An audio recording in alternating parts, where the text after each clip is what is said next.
Group जी, रामनिवास जी, सुरेश काला जी आके पगड़ी से सम्मानित करेंगे। रामा मैदान जी चले। राहुल तोमर जी भी सम्मानित करेंगे जल्दी। राहुल तोमर जी युवा के उप प्रधान।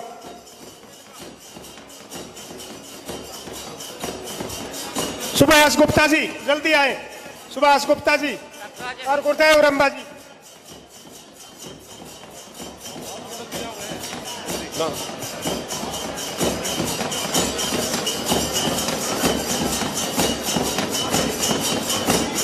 डॉक्टर अजय सिंह चौटाला, डॉक्टर अजय सिंह चौटाला, आदरणीय मुख्यमंत्री दुष्यंत चौटाला जी, आदरणीय मुख्यमंत्री दुष्यंत चौटाला जी,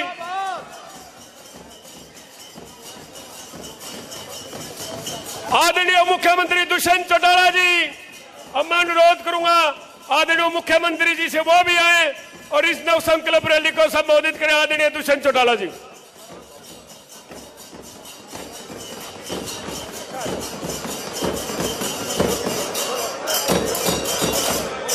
करनाल लोकसभा क्षेत्र की इस नव संकल्प रैली में आज हमारे बीच जननायक जनता पार्टी के राष्ट्रीय अध्यक्ष बहुत ही आदरणीय चौधरी अजय सिंह चौटाला जी, हमारे बीच हरियाणा प्रदेश के अध्यक्ष सरदार निशांत सिंह जी, राजस्थान से हमारे बीच आए राजस्थान के प्रदेश के अध्यक्ष पृथ्वीराज मील जी, विधायक अमरजीत डांडा जी, एससी सेल के हमारे अध्यक्ष रमेश खटक जी, हमारे वक्फ बोर्ड के चेयरमैन भाई मोहसिन खान जी, राष्ट्रीय सचिव ब्रिज शर्मा जी, आदरणीय फूलवती जी, भाई देवेंद्र जी, हमारे बीच में प्रेम शाहपुर जी, हमारे जिला के अध्यक्ष गुरुदेव रंबा जी, सुरेश काला जी, सम्मानित मंच और यहाँ पर आए हमारे 9 की 9 विधानसभा क्षेत्र से पार्टी के कर्मठ कार्यकर्ता साथियों, मेरे बुजुर्गों, मेरी माताएं, बहनें, युवा साथियों, मैं पहले तो आपका तहे दिल से आभार प्रकट करता हूं कि इस कड़कड़ाती ठंड के अंदर भी जो आज आप उत्साह और प्यार दिखाने आए हो, मैं तहे दिल से आपका आभारी हूं, धन्यवादी हूं। और एक बार डॉक्टर अजय सिंह चौटाला जी को हाथ उठाकर विश्वास दिलाने का काम करो कि सारे मेहनत कर कर जो जिम्मेवारी डॉक्टर अजय सिंह चौटाला जी लगाएंगे उसको पूरी निभाने का भी काम करेंगे।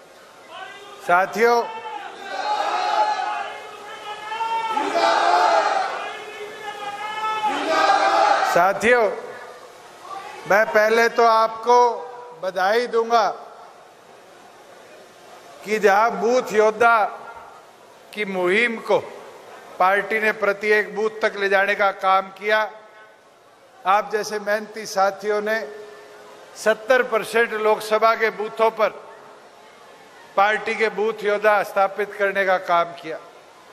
वही महिला सखी जो 50% आबादी के अंदर पार्टी की ताकत को बढ़ाने का काम करेगी, आज श्रीमती नैना चौटाला जी के साथ मिलकर हर बूथ पर पार्टी के प्रचार में एक सखी जोड़ने का जो काम आप लोग कर रहे हो, मुझे पूर्ण विश्वास है कि आने वाले समय में संगठन को चूल्हे तक पहुंचाने का, पार्टी के प्रचार को चूल्हे तक पहुंचाने का काम हमारी माताएं बहनें करेंगी।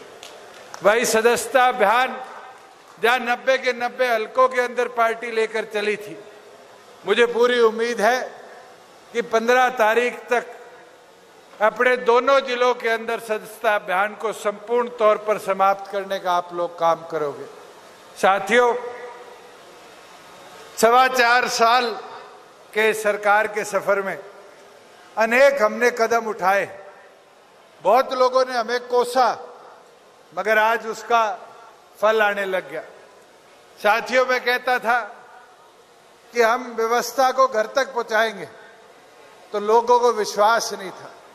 मैं आज में इस मंडी में खड़ा होकर खुशी से कह सकता हूं कि लगभग 60 लाख मैट्रिक टन गेहूं आई और करनाल जिले में तो सबसे ज्यादा आई, और एक किसान को भी मंडी के अंदर रात गुजारनी नहीं पड़ी। 2 घंटे में उसकी ट्राली खाली हुई और 2 दिन के अंदर सरकार ने उसके खाते में पूरा पैसा उसका भिजवाने का काम किया। आज ये हमारे बूढ़े बुजुर्ग बैठे, इनसे पूछो, यही मंडियां थी और इन मंडियों के अंदर पहले किसान अनाज गिरने आता था तो रात रात 2-2 रात अपने अनाज पे सोना पड़ता था। किसान को पैसे मांगने के लिए 2-2 महीने तक आड़ती के चक्कर काटने पड़ते थे। आड़ती भाई हमारा अधिकारियों के चक्कर काटता था। आज सहूलियत हुई तो सहूलियत आड़तियों को भी मिली। सहूलियत का फायदा किसान को सबसे ज्यादा हुआ। और साथियों, सबसे अच्छी चीज ये हुई कि किसान की बोई हुई फसल का जो मूल्य था, एमएसपी के ऊपर एक नहीं 14 फसलें हमारी सरकार ने खरीद कर उसको देने का काम किया। साथियों, फसल खराब हो जाती थी पाला पड़ने से, बाढ़ आने से, बारिश से, कोई सुध लेनिया नहीं था। सरकार चिट्ठी निकालती थी स्पेशल गिरदावरी की, तब तो कोई सुध लेने आ जाता था पटवारी कानू को, नहीं तो कोई पूछने वाला नहीं था। और आज हमने व्यवस्था बना दी कि अगर किसी की फसल खराब भी होती है तो किसान अपने मोबाइल से फोटो भेज सकता है। और मुझे खुशी है, अभी पीछे इंद्रिय के अंदर कई गांव में यमुना जी टूटी, बाढ़ आई, वहां पर रेता जमा हो गया।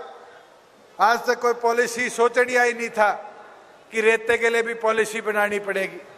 पर साथियों, जब हमने कदम उठाए तो उस किसान का खेत सिंचाई योग्य भी बनाया और उसी को उसका पैसा मिला जो रेता वहां से बेचा।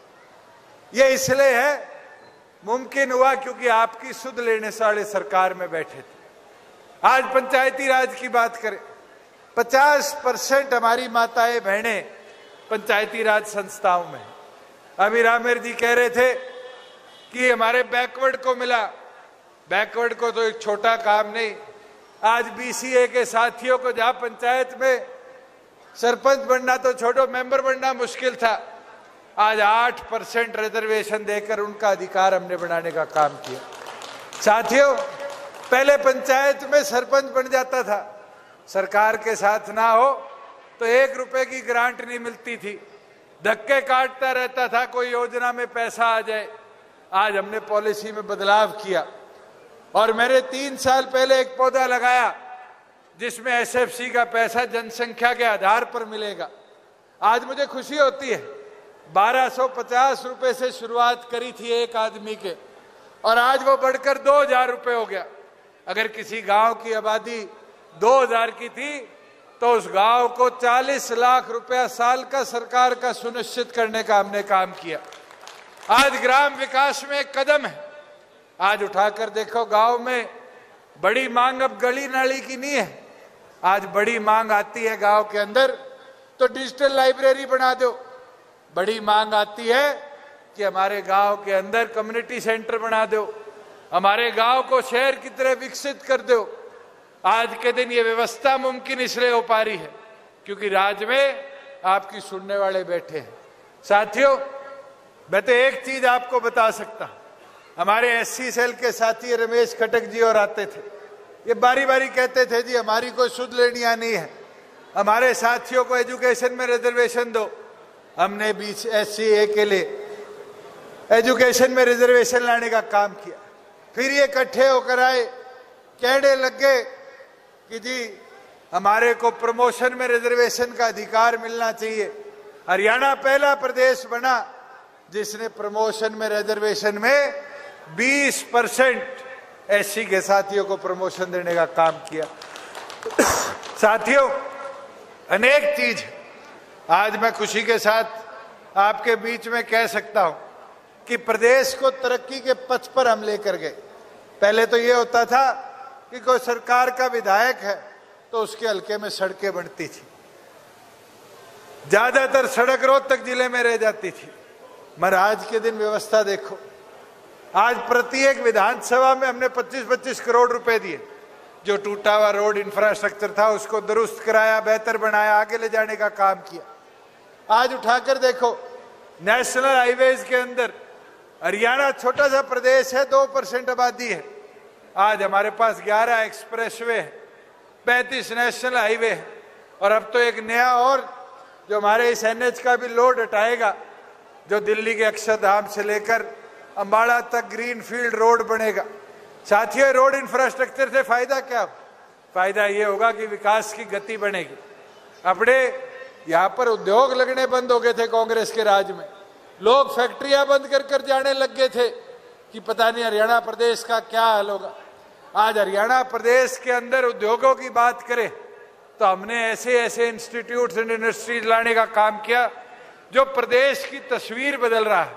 साथियों, दुनिया की सबसे बड़ी बैटरी बनाने वाली कंपनी ATL आज मेवात जैसे पिछड़े जिले के अंदर फैक्ट्री लगा रही है। आज मारुति दुनिया का सबसे बड़ा गाड़ी बनाने वाला एक प्लांट, 10 लाख गाड़ी एक साल में जहां बनेगी, खरखोदा के अंदर बनाने का काम कर रही है। आज आपके पड़ोस में ये जो पेट्रोलियम के पास फेल्ड सेक्टर था, इस सेक्टर के अंदर आग लगी हुई है। आज तो उद्योग में पेंट की कंपनियां, पॉलिएस्टर की कंपनियां 1200-1500 करोड़ की एक एक उद्योग के यूनिट यहां स्थापित करने का काम कर रही है। अभी 5 दिन पहले हमने एक कंपनी को यहां परमिशन दी है जो आकर अब पॉलिएस्टर शीट बनाने का काम करेगी। साथियों, मुमकिन क्यों है? क्योंकि हम प्रदेश के युवाओं को रोजगार मिले, प्रदेश तरक्की के पथ पर चले, इसके ऊपर अधीन अपनी विचार को मजबूती से आगे ले जाने का काम कर रहे हैं। और मुझे पूरी उम्मीद है कि जो कार्य हमने करे इनको जाकर घर घर तक पहुंचाने का भी आप काम करोगे। साथियों, चौधरी देवीलाल जी हमेशा एक बात कहा करते थे, हवा बनाओ, हवा बनेगी तो आ जाएगा। मगर साथियों, हवा कौन बनाएगा? आप ये सोचो, पार्टी के कार्यकर्ता नेताओं पर छोड़ देंगे कि नेता घर घर जाकर प्रचार करेंगे, नीतियों का मुमकिन नहीं है। 100 दिन लोकसभा में रहेंगे, 300 दिन विधानसभा के रहेंगे। ये मुमकिन जब हो पाएगा जब यहाँ बैठा पंडाल में एक एक कार्यकर्ता घर घर जाकर पार्टी के कराए हुए कामों को गिनवाने का काम करेगा, बताने का काम करेगा कि 4 साल में हमारी सरकार ने क्या क्या बदलाव लाने का काम किया है। साथियों, कदम अनेक उठाए, अगर इनका प्रचार हो जाए तो आम आदमी यहाँ बोलता है। वो भी दौर था चौधरी देवीलाल जी का, एक कार्यकर्ता 100 कांग्रेसियों पे भारी होता था। मगर आज इन कांग्रेसियों का दुष्प्रचार भारी है, इसको रोकने की जरूरत है। क्या बात करते हैं बैठ के 10 लोगों में, कहते हैं 24 में नहीं 19 में तो छोरा पक्का आ जाएगा। साथियों, ये तो जब अपन ने 18 में डॉक्टर अजय सिंह चौटाला जी ने शुरुआत करी थी और हमें आदेश दिया पार्टी बनाकर आगे बढ़ो, जब लोग कहते थे क्या 19 में तो नहीं आएंगे, 24 में आ जाएंगे। आपकी मेहनत थी जिसने पार्टी को 10-11 महीनों के अंदर 10 विधायक जिताकर 17% वोट दिलाने का काम किया। और अगर आप लोग मेहनत करते रहे, वो दिन दूर नहीं कि इस प्रदेश का सबसे मजबूत और सबसे बड़ा संगठन कोई होगा तो जननायक जनता पार्टी होगी। मगर साथियों, घर घर जाना पड़ेगा, एक एक चीज का प्रचार करना पड़ेगा, बताना पड़ेगा कि आपकी पार्टी ने 4 साल में क्या प्रदेश में बदलाव लाने का काम किया। आज छोटी छोटी चीजें उठाकर देख लो, ये पीला राशन कार्ड बनता था, ये मेरी माताएं बैठी है, जब भी गांव में मैं सांसद था जाता था, सारी बोलती थी राशन कार्ड बनवा दे, राशन कार्ड बनवा दे। इतना मुश्किल प्रक्रिया थी कि एक पीले राशन कार्ड के लिए 10-10 बार बाबुओं के दफ्तर में चक्कर काटने पड़ते थे, सिफारिश करानी पड़ती थी, फिर जाकर एक राशन कार्ड बनता था। साथियों, आज तो जिसके परिवार की आय 1,80,000 से नीचे है, प्रदेश पूरे देश में प्राथमिक है, पूरा देश BPL को 1,20 पे देखता है, हरियाणा प्रदेश ने 1,80 BPL बनाने का काम किया। और आज जिसके परिवार की आय 1,80 से नीचे है, उसको किसी बाबू के पास जाने की जरूरत नहीं, गांव में अपने CHC सेंटर में पैसे 20 रुपया दे, साथ की साथ उसका राशन कार्ड प्रिंट कर कर देने का काम होता है। हमारे बुजुर्ग बैठे हैं, पेंशन की बात आती थी, बेटा पेंशन बनवा दे, 60 का हो गया, 65 का हो गया, 70 का हो गया, दफ्तरों में धक्के खा खा कर हार मर जाते थे। मगर पेंशन नहीं बनती थी। आज तो 60 साल 1 महीने का होता है, परिवार पहचान पत्र से उठता है, उसका नाम, खाता नंबर और 3000 रुपए सरकार उसको पहले हफ्ते में भेजने का काम करती है। और तो और अपने फर्दे थी, एक किसान को सबसे बड़ा काम क्या होता है कि उसके खेत का, उसके मकान का रिकॉर्ड उसको दुरुस्ती के साथ मिल जाए। ये फर्ज निकालनी महाभारत थी। ये सारे बैठे, सबने एक एक 2 बार फर्ज मांगी होगी। एक फर्ज के लिए पटवारी जी के कितने चक्कर लगाने पड़ते थे। पटवारी 5, 7, 10 दिन लगा देता था रिकॉर्ड निकालने में। मगर आज के दिन ये व्यवस्था है कि किसी के पास जाने की जरूरत नहीं, पटवारी जी के साइन की जरूरत नहीं। गांव के CHC से 2 मिनट लगते हैं। किसान जमाबंदी की वेबसाइट खोलता है, अपनी फर्ज निकालकर लोन लेना है, रजिस्ट्री कराना है, कुछ और कार्य है, उसके लिए रिकॉर्ड को देने का काम कर सकता है। साथियों, मुमकिन इसलिए हुआ क्योंकि राज्य में आपकी हिस्सेदारी है। मैं तो आपको इतना बोल सकता हूं कि हमारे प्रयास रहे, ये कोरोना और किसान आंदोलन से उन प्रयासों में गति जरूर थोड़ी सी धीरे हुई, मगर हमने रुकने नहीं दी। लोगों ने दुष्प्रचार बहुत फैलाया, मगर हमने अपना काम और कर्तव्य नहीं छोड़ा। लोग तो कहते थे कि भाई हरियाणा प्रदेश कोरोना के बाद खत्म हो जाएगा, किसान आंदोलन के बाद खत्म हो जाएगा। आज देश में सबसे ज्यादा किसी आम व्यक्ति की आय है तो हरियाणा प्रदेश के नागरिक की है। आज देश में सबसे ज्यादा कर अगर कोई प्रदेश इकट्ठा करता है तो हरियाणा प्रदेश है। अगर डेवलपमेंट की स्कीम सबसे अच्छी किसी प्रदेश की चल रही है तो हरियाणा प्रदेश है। अगर इंडस्ट्री का सबसे ज्यादा आज रुझान किसी एक प्रदेश की तरफ है तो आपका हरियाणा प्रदेश है। और मैं उम्मीद करूंगा साथियों कि घर घर जाकर इन चीजों का प्रचार करने का काम करोगे, घर घर जाकर ये बताने का काम करोगे कि पार्टी संगठन को नई ताकत मिले। और दूसरी चीज, मैं आपसे एक निवेदन प्रार्थना आज करता हूं, साथियों, घरों पर झंडे लगाने शुरू करो। अगर घरों पर झंडे होंगे तो पार्टी का प्रचार बढ़ेगा, पार्टी का प्रचार बढ़ेगा तभी जाकर हवा बनेगी।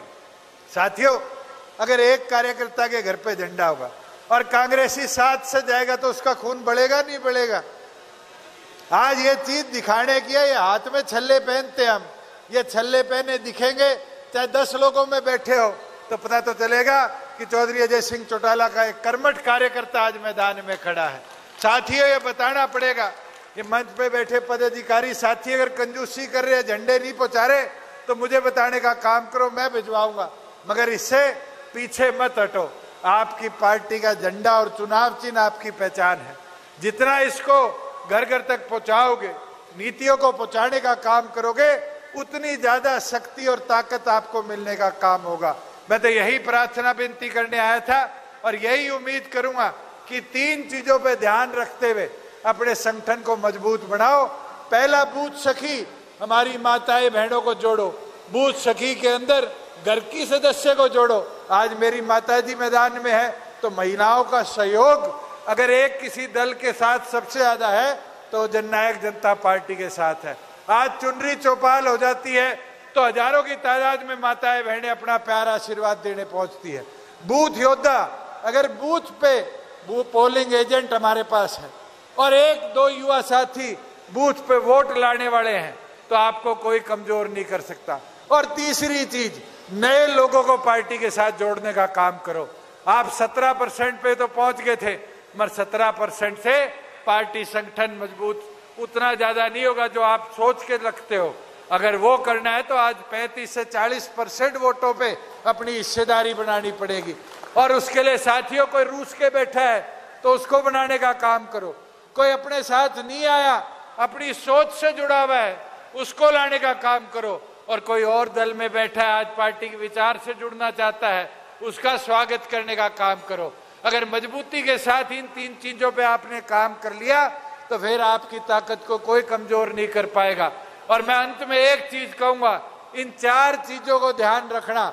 एक तो सिर से ठंडे रहो, एक मुंह से मीठे रहो, एक पांव की रफ्तार ना रुकने दो और एक सिर्फ फोकस रखो कि पार्टी का प्रचार ना थमने दो। अगर इन 4 चीजों पे आप काम करोगे तो आपको कोई भी रोक नहीं सकता। मैं तो इसी प्रार्थना अपील के साथ आपका, करनाल लोकसभा के मंच पे बैठे सभी साथियों का आभार प्रकट करता हूं और मैं उम्मीद करता हूं चौधरी अजय सिंह चौटाला जी को आप ये दिखाने का काम करोगे कि अगला जो लोकसभा का विधानसभा का चुनाव होगा, आपके संगठन की ताकत, आपके संगठन की मजबूती आपके संगठन को इस प्रदेश का सबसे बड़ा दल बनाने का काम करेगी। आप सबका पूर्ण बहुत बहुत धन्यवाद। बहुत बहुत धन्यवाद। मैं अनुरोध करूंगा हमारी मंडी के पदाधिकारी। बैठे रहो भाई, बैठे रहो, बैठे रहो, बैठे रहो। अरे डॉक्टर साहब आओगे, सरपंच साहब बिठा लो सारे, 1 मिनट बैठ जाओ भाई, अभी डॉक्टर साहब का भाषण होना है। बैठ जाओ, बैठ जाओ।